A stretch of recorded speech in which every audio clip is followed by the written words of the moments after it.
Hello friends, आपका बहुत बहुत स्वागत है आपके यूट्यूब चैनल परफेक्ट स्टडी 2.0 में।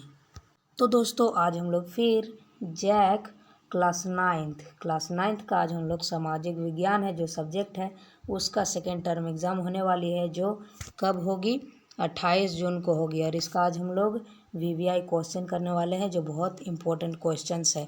मैंने प्रीवियस वीडियो में कुछ इंपॉर्टेंट क्वेश्चन कराए थे, अगर नहीं देखे तो ज़रूर देखिएगा, आपके एग्ज़ाम में पूछ सकता है। लिंक वीडियो के डिस्क्रिप्शन में मैं दे दूँगा। तो चलिए दोस्तों, अपने दोस्तों के पास ये वीडियो ज़रूर से ज़रूर शेयर कर दीजिएगा। अपने दोस्तों के पास शेयर कर दीजिए वीडियो, उनको भी बहुत हेल्प हो जाएगा। तो चलिए वीडियो को शुरू करते हैं। तो दोस्तों, मैं एक बात बता देने जा रहा हूँ कि ये जितने भी क्वेश्चन हैं सब मैंने सेट से लिए हैं, जो जैक बोर्ड के द्वारा सेट जारी होता है उससे। इससे भी बहुत क्वेश्चन पूछते हैं, आपको बहुत हेल्प हो जाएगा इन क्वेश्चन से। और मैं बुक से भी अपने से कुछ वीडियो डाल दूँगा। तो ये सेट से हम लोग क्वेश्चन देख लेते हैं। प्रीवियस वीडियो में भी सेट से था, बहुत इंपॉर्टेंट क्वेश्चन है, 3 सेट से जारी किया है, उससे क्वेश्चन आ सकता है, तो वही सेट से है। तो देख लीजिए, पहला क्वेश्चन है, भारत में किस प्रकार की जलवायु पाई जाती है। तो आप जानते ही होंगे कि कौन से प्रकार की जो जलवायु पाई जाती है, उष्णकटिबंधीय मानसूनी जलवायु पाई जाती है जो भारत में होती है। सेकंड क्वेश्चन है, प्राकृतिक वनस्पति का क्या अर्थ है। तो देख सकते हैं आप आंसर में क्या है। सो प्राकृतिक वनस्पति का मतलब है वह वनस्पति जो मनुष्य द्वारा विकसित नहीं की गई है। यस, मनुष्य के द्वारा विकसित नहीं की गई है, उसको प्राकृतिक वनस्पति कहते हैं। या मनुष्य से मदद की ज़रूरत भी नहीं है। जो प्राकृतिक वनस्पति को है वो मनुष्य से जरूरी भी कुछ नहीं है, उनसे कोई हेल्प नहीं है। लेकिन आप यहाँ देख सकते हैं, लेकिन और जो कुछ भी पोषक तत्व होने चाहिए प्राकृतिक वातावरण से ले सकते हैं। हम लोग कुछ नहीं दे सकते प्राकृतिक वनस्पति को, लेकिन वो हम लोग को दे सकते हैं। यही है उसका मतलब, हम लोग को पोषक तत्व खाने के लिए पीने के लिए प्राकृतिक वनस्पति ही देता है। अब देख लीजिए, तीसरा क्वेश्चन इंपॉर्टेंट क्वेश्चन है, क्या है, शिक्षा का अधिकार से आप क्या समझते हैं। क्या समझते हैं आप शिक्षा का अधिकार से। तो आइए देख लेते हैं। शिक्षा का अधिकार मौलिक अधिकारों में से एक है, यह भी एक मौलिक अधिकार है, आप जानते ही होंगे। फिर देख लीजिए क्या है, 6 से 14 साल के हर एक बच्चे को मुफ्त और अनिवार्य शिक्षा का अधिकार है। 6 से 14 साल के बच्चे को सभी को फ्री में पढ़ाया जाता है। कौन सा स्कूल में, सरकारी, जितने भी गवर्नमेंट स्कूल है सब में 14 से मतलब 6 से 14 साल के बच्चों को पढ़ाया जाता है फ्री में। फिर है सरकारी स्कूल सभी बच्चों को मुफ्त शिक्षा उपलब्ध कराएंगे और करा भी रहे हैं। यही इसका मतलब है। शिक्षा अधिकार से आप क्या समझते हैं, यही समझते हैं। अब देख लेते हैं अगला इंपॉर्टेंट क्वेश्चन। तो दोस्तों, ये जितने भी क्वेश्चन है सब आपको याद कर लेना है, बहुत इंपॉर्टेंट क्वेश्चन है, ये सब आपको पूछ सकता है। नाथीवाद की मुख्य विशेषताएं क्या थी, आइए देख लीजिए। नाथीवाद के अनुसार राज्य सबसे ऊपर है, लोग राज्य के लिए ना कि राज्य लोगों के लिए है। मतलब राज्य लोगों के लिए है, लेकिन जो लोग है वो राज्य के लिए नहीं है। नाथीवाद लोकतंत्र तथा साम्यवाद को जड़ से मिटा देना चाहता था। यही है नाथीवाद की मुख्य विशेषताएं। अब पांचवा क्वेश्चन देख लेते हैं, इंपॉर्टेंट क्वेश्चन है, बस्तर के लोगों ने अंग्रेजों के विरुद्ध विद्रोह क्यों किया। आप जानते हैं, आइए देख लेते हैं। बस्तर में आदिवासियों ने ब्रिटिश शासन के विरुद्ध 1859 ईस्वी, ये बहुत इंपॉर्टेंट है, आप याद कर लीजिएगा कब हुआ विद्रोह, 1859 में। साल के वृक्ष होता है एक, उसके लिए, वृक्षों को बचाने के लिए विद्रोह किया था। जो अंग्रेज लोग थे, जो ब्रिटिश शासन के थे, वो साल के वृक्ष को बहुत काटते थे, इसलिए जो बस्तर के लोग थे वो बचाना चाहते थे कि कौन वृक्ष, साल वृक्ष को, ठीक है। इसके लिए वो विद्रोह किए, जिसे कोई विद्रोह के नाम से जाना जाता था। यहाँ कन्फ्यूजन नहीं होइएगा कि यहाँ जिसे कोई विद्रोह, यहाँ कोई नहीं है, यहाँ मतलब है कोई, कोई का मतलब है वो कोई नहीं, या कोई एक विद्रोह का नाम है, यही विद्रोह का नाम है। आप सोच रहे होंगे कि ये कोई दूसरा विद्रोह नहीं, ये जो विद्रोह किए थे, ये जो बस्तर के लोग विद्रोह किए थे उसका ही नाम था कोई के नाम से जाना जाता है। बस्तर में आदिवासियों का जनजीवन पूर्णतः जंगलों पर उनसे मिलने वाले वनों पर ही आधारित है। जो वन है उनके लिए बहुत मतलब जीवन दान है बस्तर के लोगों के लिए। क्या है? जंगल जीवन दान है। वन और आदिवासियों का अटूट गठबंधन हजारों साल से चला आ रहा है। यही पुराना जो गठबंधन है यही बस्तर के लोगों से चला आ रहा है, जो जंगल है। ठीक है, समझ गए दोस्तों ये क्वेश्चन को। अब छठा क्वेश्चन देख लेते हैं। तो देख लीजिए दोस्तों, अगले इंपॉर्टेंट क्वेश्चन, मानसून में विराम से आप क्या समझते हैं? मतलब मानसून का रुकना या विराम आप क्या समझते हैं, आइए देख लेते हैं। क्या है? मानसून में विराम का अर्थ है शुष्क समय जिसमें वर्षा नहीं होती है। शुष्क समय जिसमें वर्षा नहीं होती है उसको क्या कहते हैं? मानसून में विराम। और देख लीजिए दोस्तों, कुछ ही दिन मानसून वर्षा होती है फिर रुक जाती है। मतलब कुछ ही दिन वर्षा होती है और वो वर्षा रुक जाती है, उसको क्या कहते हैं? मानसून में विराम कहते हैं। समझ गए? कोई भी डाउट नहीं होना चाहिए दोस्तों, मैं बहुत इजी वे से बता रहा हूँ आपको। कोई भी हार्ड वर्ड यूज़ नहीं करना, जो आपके शब्द है उससे ही लिखना है आपको, जो आप जानते हैं वही लिखना होगा एग्जाम में। ठीक है। भारत में निर्धनता रेखा का आकलन किस प्रकार किया जाता है? कैसे किया जाता है भारत में निर्धनता रेखा का आकलन? तो आइए देखते हैं। भारत में निर्धनता रेखा का आकलन करने के लिए आय या उपभोग, ये गलती होगी, मिस्टेक है। ये आय मतलब होता है मनी, पैसा, ये होगा आय। ठीक है, आय या उपभोग किया जाता है। भारत में गरीबी रेखा का निर्धारण करते समय जीवन निर्वाह हेतु खाद्य आवश्यकता, कपड़ों मतलब जो हम लोग पहनते हैं, वस्त्र, कपड़ों, जूता, ईंधन और प्रकाश, शैक्षिक एवं चिकित्सा संबंधी आवश्यकताओं आप देख ही सकते हैं, आवश्यकताओं को प्रमुख माना जाता है। ये सब जितने भी कपड़ा, जूता, ईंधन, प्रकाश, शैक्षिक और चिकित्सा संबंधी आवश्यकताएं, सब इसको प्रमुख माना जाता है। यही निर्धनता रेखा का आकलन करता है। अगला वीवीआई क्वेश्चन है दोस्तों, सॉरी दोस्तों, यहाँ टाइपिंग मिस्टेक होता है, कौन लोग खाद्य सुरक्षा से अधिक ग्रस्त हो सकते हैं? तो आइए देख सकते हैं आप। निम्न लोग खाद्य सुरक्षा से अधिक ग्रस्त है। देख लीजिए, पहला में अनुसूचित जनजाति और अन्य पिछड़ी जातियों के कुछ वर्गों जिनके पास भूमि नहीं होती है या फिर भूमि की उत्पादकता बहुत कम होती है। ठीक है, कम होती है। उसके आगे है खाद्य की दृष्टि से शीघ्र सुरक्षित हो जाते हैं। अब दूसरा जो टॉपिक है वो देख लीजिए, यहाँ बहुत से आपको उदाहरण देने होंगे। वे लोग भी खाद्य की दृष्टि से सर्वाधिक असुरक्षित होते हैं जो प्राकृतिक आपदाओं से प्रभावित होते हैं या करते हैं, जिन्हें काम की तलाश में दूसरे जगह जाना पड़ता है। जो आपदा होता है, जैसे बाढ़ आ गया, भूकंप आ गया, ये इस प्रकार के आपदा से बहुत लोग ग्रस्त हो जाते हैं, जिनको बाहर भी काम करना पड़ता है जाके। तीसरा में है खाद्य सुरक्षा से ग्रस्त आबादी का बड़ा भाग गर्भवती तथा दूध पिला रही महिलाओं को तथा 5 वर्ष से कम उम्र के बच्चों का है। मतलब खाद्य सुरक्षा से ग्रस्त आबादी का बड़ा भाग, मतलब जो खाद्य सुरक्षा है वो अच्छा से खाना नहीं मिल पाता है गर्भवती तथा दूध पिला रही महिलाओं को, और 5 वर्ष से जो कम उम्र के बच्चे हैं उनको। समझ गए दोस्तों?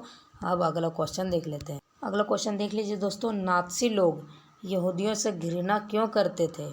तो आइए आंसर देख लेते हैं।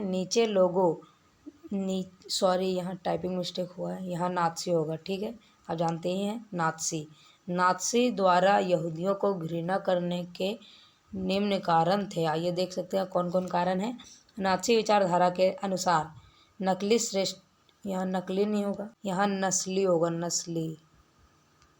नस्ली श्रेष्ठता के आधार पर यहूदी विश्व की सबसे निम्न स्तरीय नस्ल है तथा जर्मनी की सभी समस्याओं का मूल कारण यहूदी ही है। समझ गए?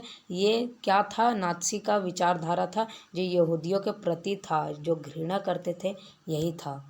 अब देख लीजिए सेकंड में, यहूदी लोग जर्मन समाज से बिल्कुल अलग बस्तियों में रहते थे जिन्हें घेटो कहते थे। ये बहुत इंपॉर्टेंट क्वेश्चन है, ये भी पूछ सकता है। ये जो यहूदी लोग थे ये दुश्मन थे, यानी जर्मन लोगों के ये वही थे दुश्मन टाइप में, जो जर्मन समाज से बिल्कुल अलग रहते थे। जैसे हम लोग नहीं रहते, एक गांव रहता है तो बहुत दूर में एक गांव है, उसी प्रकार ये दूसरे बस्तियों में रहते थे जहाँ जर्मन लोग नहीं आते जाते थे, वहाँ इन लोग रहते थे, जिनको हम लोग उन लोग क्या कहते थे, घेटो। घेटो उन बस्ती का नाम था।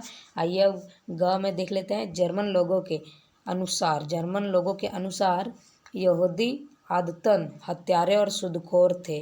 किनके कारण, मतलब जो जर्मन लोग थे वो सोचते थे कि यहूदी लोग थे वो हत्यारे थे और सूदखोर थे। ठीक है, अब घ में देख लेते हैं क्या है। तो देख लीजिए, घ में है यहूदी लोग मुख्य रूप से व्यापार और धन उधार देने का धंधा करते थे। यही उन लोग का धंधा था। क्या?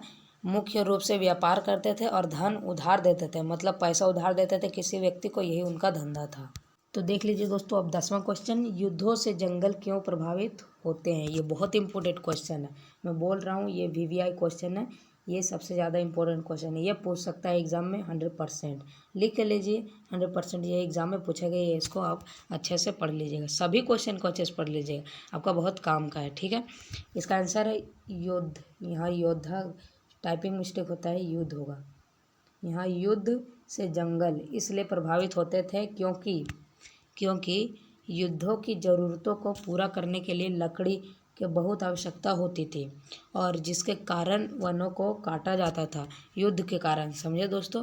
फिर है विरोधी सैन्य बल सबसे पहले भोजन संसाधन तथा छुपने की जगहों को नष्ट करते थे। ठीक है, जो उसका दुश्मन है उसको छुपने में, मतलब नष्ट कर देते थे, जो भी छुपने नहीं पाए। इन दोनों की आपूर्ति में जंगल काफ़ी सहायक होता था।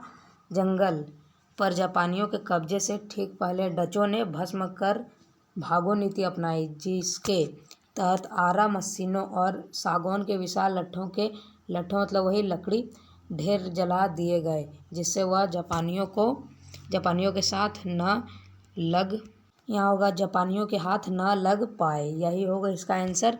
आप पढ़े होंगे इस कहानी में कि जो विरोधी सैन्य बल थे वो जंगल को नष्ट क्यों कर रहे थे। समझ गए आप दोस्तों। अब अगला क्वेश्चन देख लेते हैं। सब इम्पोर्टेंट क्वेश्चन है, आपको कोई भी नहीं छोड़ना है। राष्ट्रीय मानवाधिकार आयोग के बारे में बताएं। ये भी इम्पोर्टेंट क्वेश्चन है, ये भी आ सकता है। राष्ट्रीय मानवाधिकार आयोग, नेशनल ह्यूमन राइट्स कमीशन, इसको क्या बोलते हैं? NHRC। ये इम्पोर्टेंट क्वेश्चन है, इसको याद कर लीजिएगा। एक स्वतंत्र संवैधानिक संस्था है जिसकी स्थापना मानव अधिकार संरक्षण अधिनियम जो 1993 के प्रावधानों के तहत 12 अक्टूबर 1993 को की गई थी, मतलब इसका स्थापना किया गया था। यह संविधान द्वारा दिए गए मानवाधिकारों जैसे जीवन का अधिकार, स्वतंत्रता का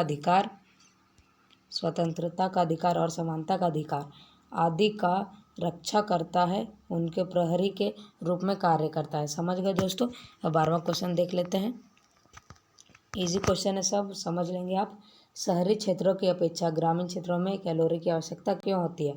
आप जानते हैं दोस्तों, बहुत इजी क्वेश्चन है।